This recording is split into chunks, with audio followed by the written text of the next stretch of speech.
നമസ്കാരം. Raf talk ഫുട്ബോളിലേക്ക് അവർക്കും സ്വാഗതം. അങ്ങനെ ഈ സീസൺ അവസാനത്തിലേക്ക് കടക്കുകയാണ്. യുവേഫ ചാമ്പ്യൻസ് ലീഗിൻ്റെ സെമി ഫൈനൽ മത്സരങ്ങൾ ആദ്യഘട്ടം ഇന്നും നാളെയുമായിട്ട് നടക്കുന്നു. തീപ്പൊരി പോരാട്ടങ്ങൾ നമ്മുടെ മുന്നിലേക്ക് വരുന്നു. ഇന്ന് നടക്കുന്ന മത്സരം അതൊരു വല്ലാത്ത പോരാട്ടമാണ്. ഇന്ന് രാത്രി ഇന്ത്യൻ സമയം 12:30 ബയേൺ മ്യൂണിക്കിൻ്റെ മൈതാനത്ത് ബയേൺ മ്യൂണിക്കും റയൽ മാഡ്രിഡും തമ്മിൽ ഏറ്റുമുട്ടുന്നു.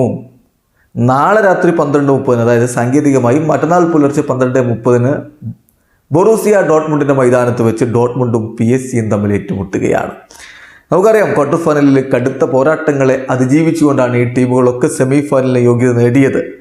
റയൽ മാഡ്രിഡ് മാഞ്ചസ്റ്റർ സിറ്റിയുമായിട്ട് നടത്തിയത് വല്ലാത്തൊരു പോരാട്ടമായിരുന്നു. ഒടുവിൽ പെനാൽറ്റി ഷൂട്ടൗട്ടിലാണ് അവർ വിജയിച്ച് കയറിയത്. അതേസമയം ബയേൺ മ്യൂണിക്ക് ആഴ്സണലിനെ അഗ്രിഗേറ്റ് 3-2 തോൽപ്പിച്ചാണ് സെമി ഫൈനലിലേക്ക് വന്നത്.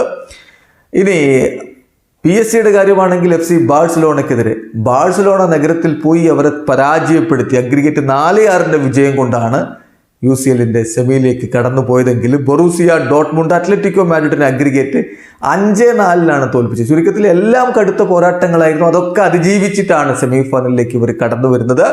അപ്പോൾ ഇന്ന് നടക്കുന്ന മത്സരവും നാളെ നടക്കുന്ന മത്സരവും തീർച്ചയായിട്ടും ഒരു വമ്പൻ പോരാട്ടമാണ് നമ്മൾ പ്രതീക്ഷിക്കുന്നത്. അത് കഴിഞ്ഞ് രണ്ടാം പാദ മത്സരം മെയ് 7 മെയ് 7 എന്ന് പറയുമ്പോൾ നമുക്ക് സാങ്കേതികമായി മെയ് 8 പുലർച്ചെ 12:30 PSG ഡോട്ട്മുണ്ടുമായിട്ട് പാർക്ക് ദെസ് പ്രിൻസസിൽ കളിക്കുന്നു. അതിനുശേഷം മെയ് 8 രാത്രി സാങ്കേതികമായിട്ട് ഇന്ത്യൻ സമയം മെയ് 9 പുലർച്ചെ 12:30 സാന്റിയാഗോ ബെർണാബുവിൽ വിധി എഴുതും റയലോ ബയേണോ യുവേഫ ചാമ്പ്യൻസ് ലീഗിൻ്റെ ഫൈനലിലേക്കെന്ന്. UCL ഫൈനൽ നടക്കുന്ന ജൂൺ 1 സാങ്കേതികമായി നമുക്കത് പറയുമ്പോൾ ജൂൺ 2 പുലർച്ചെ 12:30 ഫൈനൽ മത്സരം നടക്കുക. ഏതായാലും ഈ സീസൺ അവസാന ഘട്ടത്തിലേക്ക് പോവുകയാണ്. ഏറ്റവും ത്രില്ലിംഗ് ആയിട്ടുള്ള പോരാട്ടങ്ങൾ ഇതാ നമ്മുടെ മുന്നിലേക്ക് എത്തിക്കഴിഞ്ഞു. വീഡിയോ അവസാനിക്കുന്ന ഫുട്ബോൾ ലോകത്തെ കൂടുതൽ വിശേഷങ്ങളുമായി റാഫ് ടോക്സ് വീണ്ടും എത്താം.